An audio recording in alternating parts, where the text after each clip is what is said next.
satu dibanding. Pada kesempatan kali ini akan melanjutkan cerita Krisnogo Sostro Sabu Inten bagian ke-42.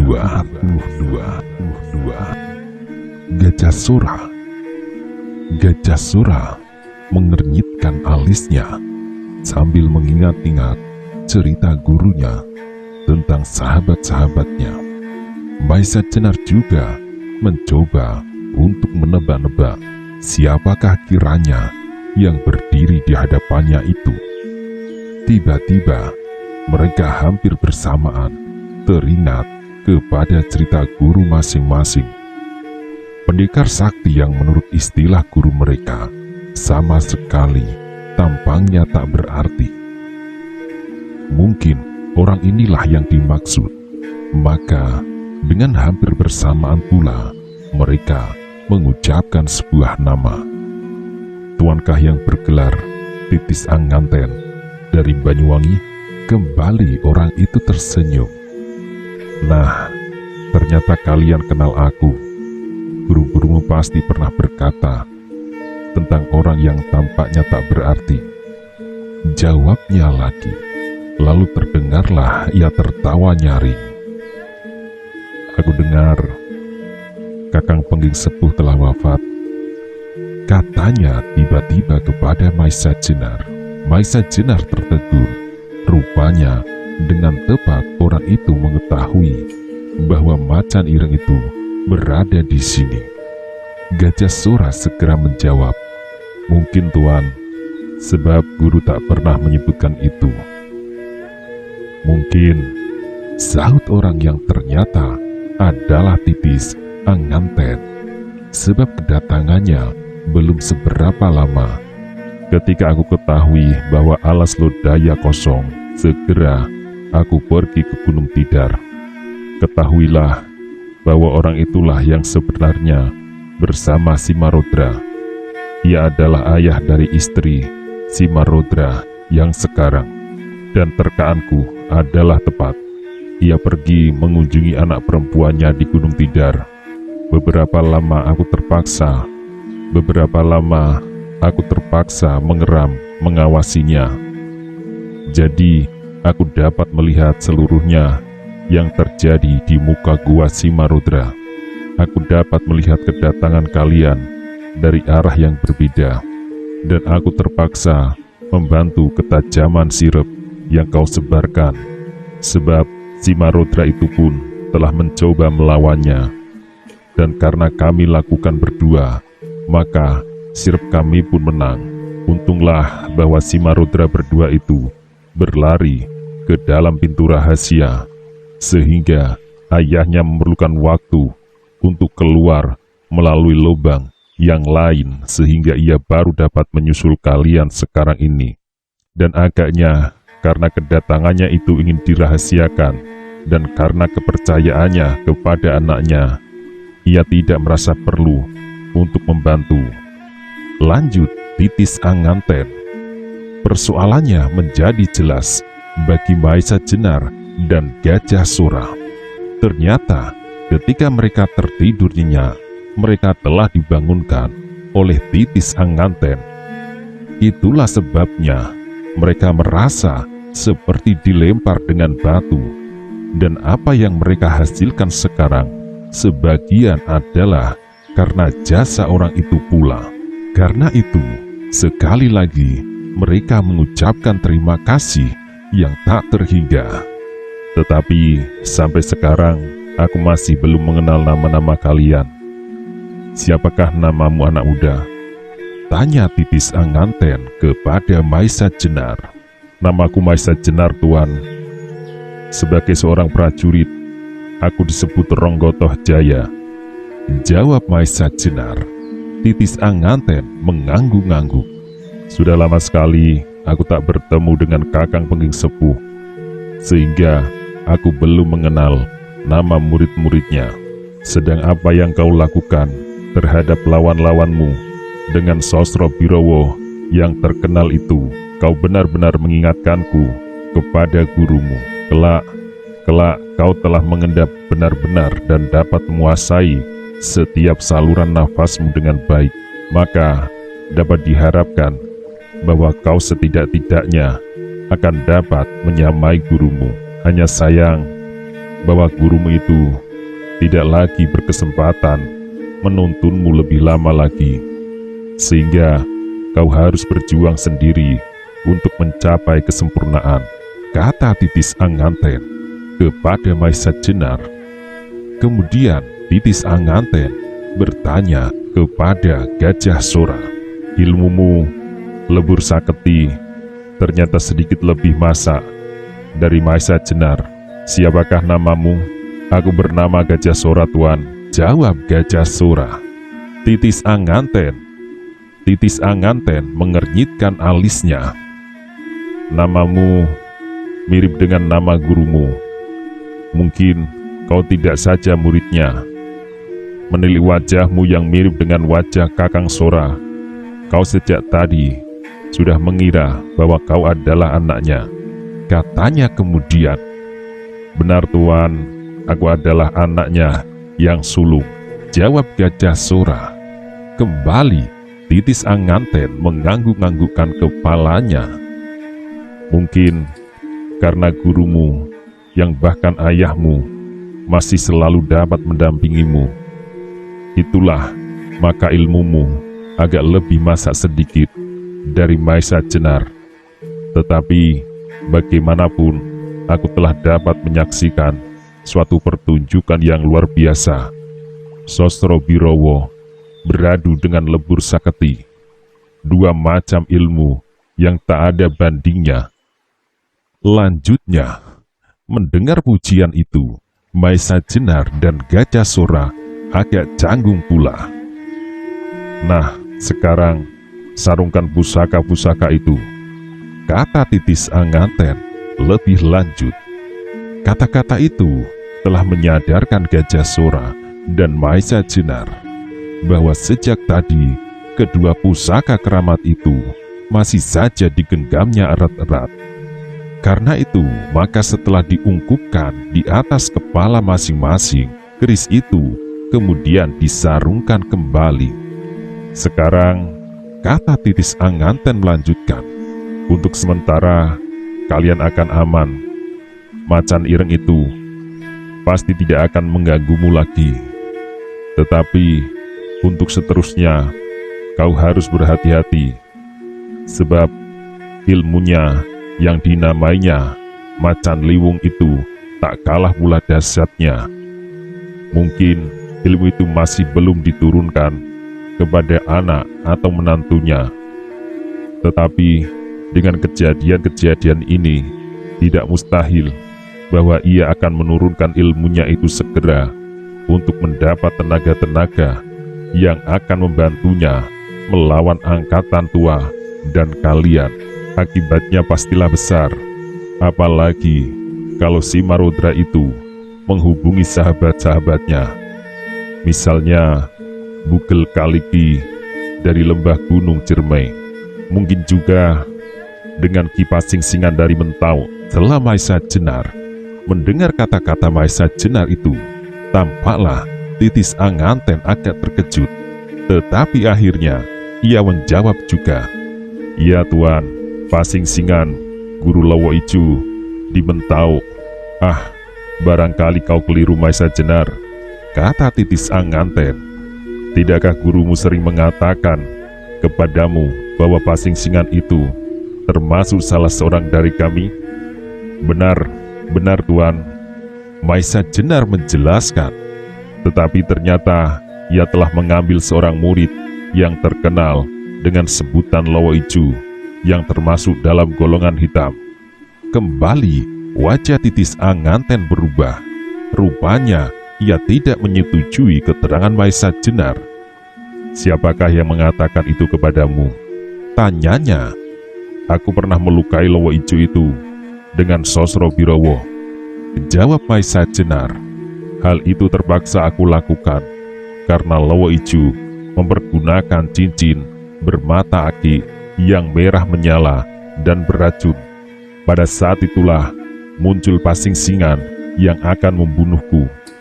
Untunglah bahwa pada saat itu hadir pula Ki Ageng Pandan Alas, meskipun tidak menampakkan diri. Pandan Alas potong titis anganten, dan tiba-tiba wajahnya menjadi terang oleh suatu kesan yang lucu terhadap Pandan Alas. Ya, Ki Ageng Pandan Alas telah memberikan tanda-tanda kehadirannya dengan sebuah tembang Dandang Gulo. Sambung Maisa Jenar. Masih saja orang tua itu senang dengan tembang. Masihkah suaranya baik dan nadanya tidak sumbang? Terdengar titis anganten tertawa lirih.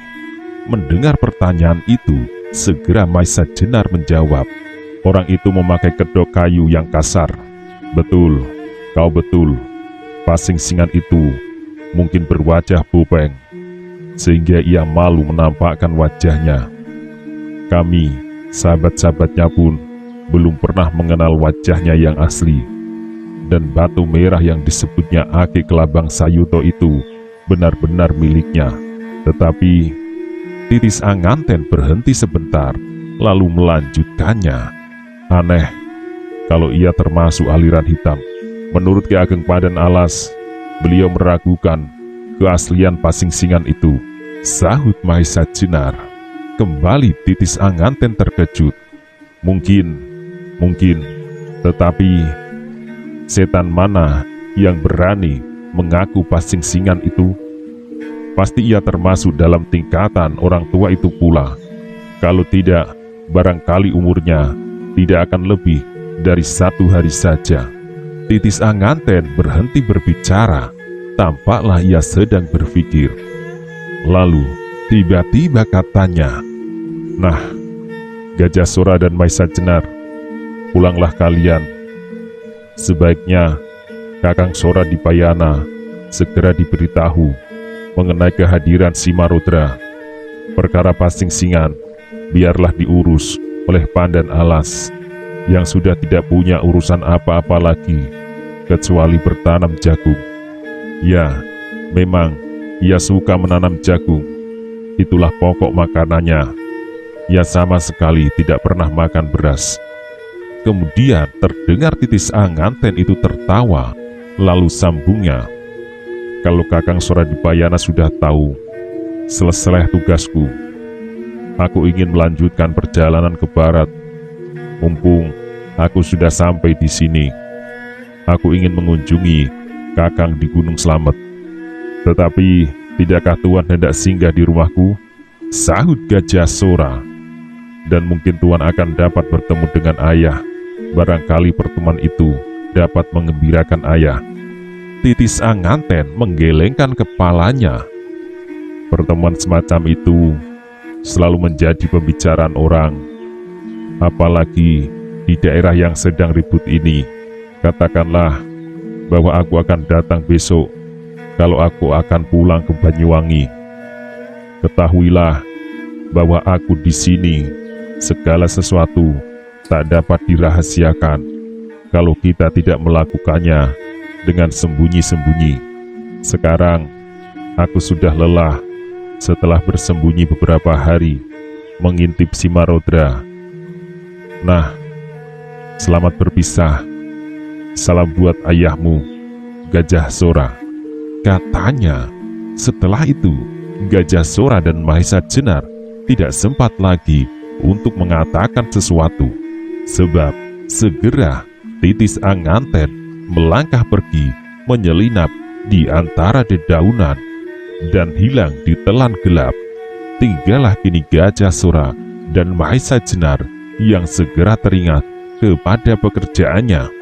Karena itu, segera mereka pun melanjutkan perjalanan.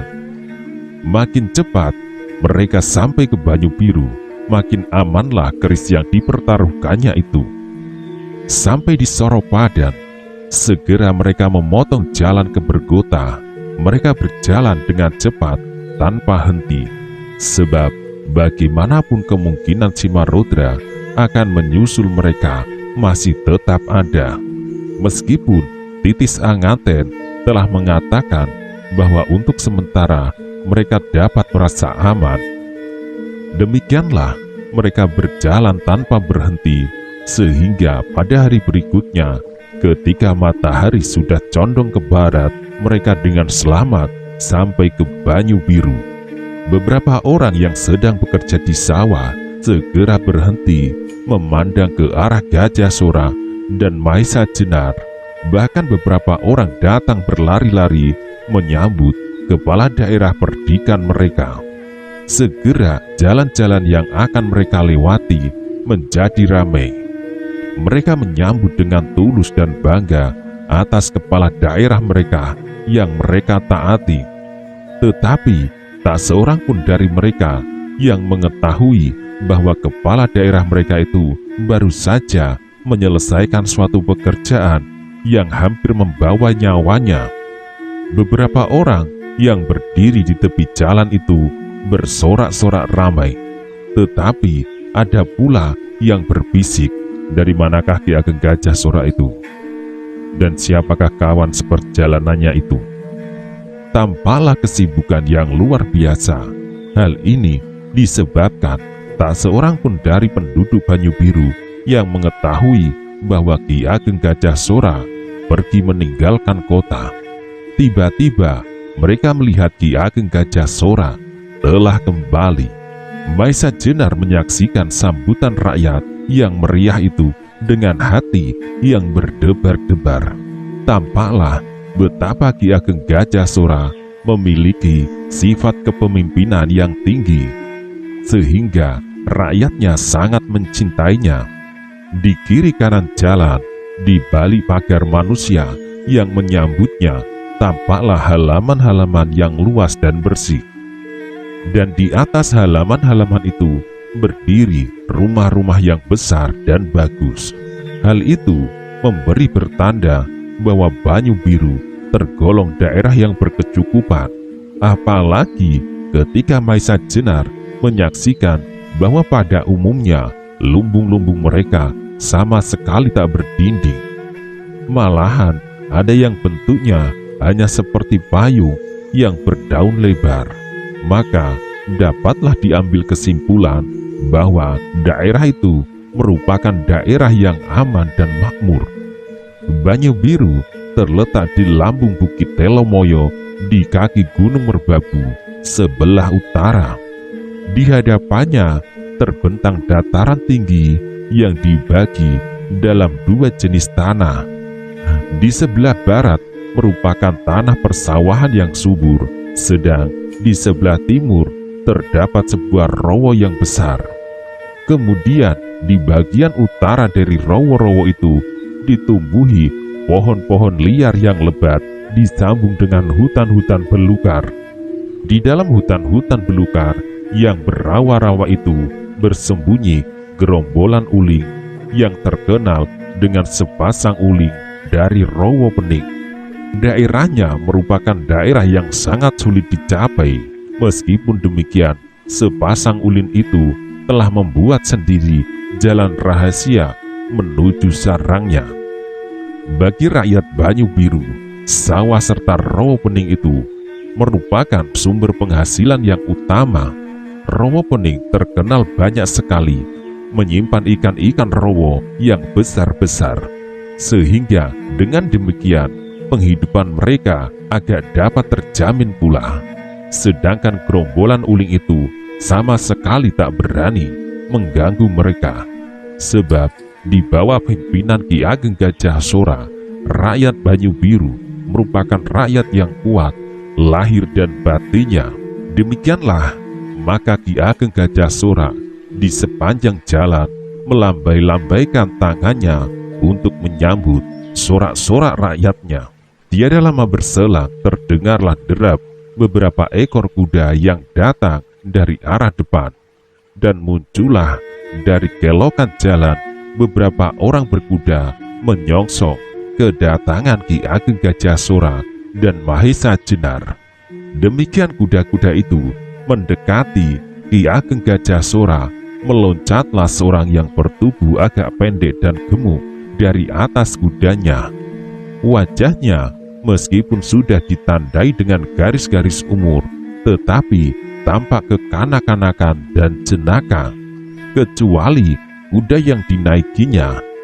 Orang itu masih menuntun seekor kuda lagi yang berwarna putih, sudah lengkap dengan pelananya.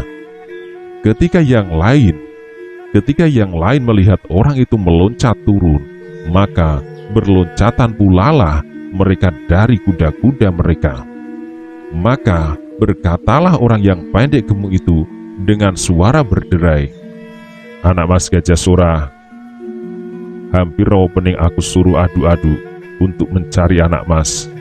Kalau sedang mandi di sana, bahkan Gunung Gajah Mungkur itu aku suruh dibalikkan.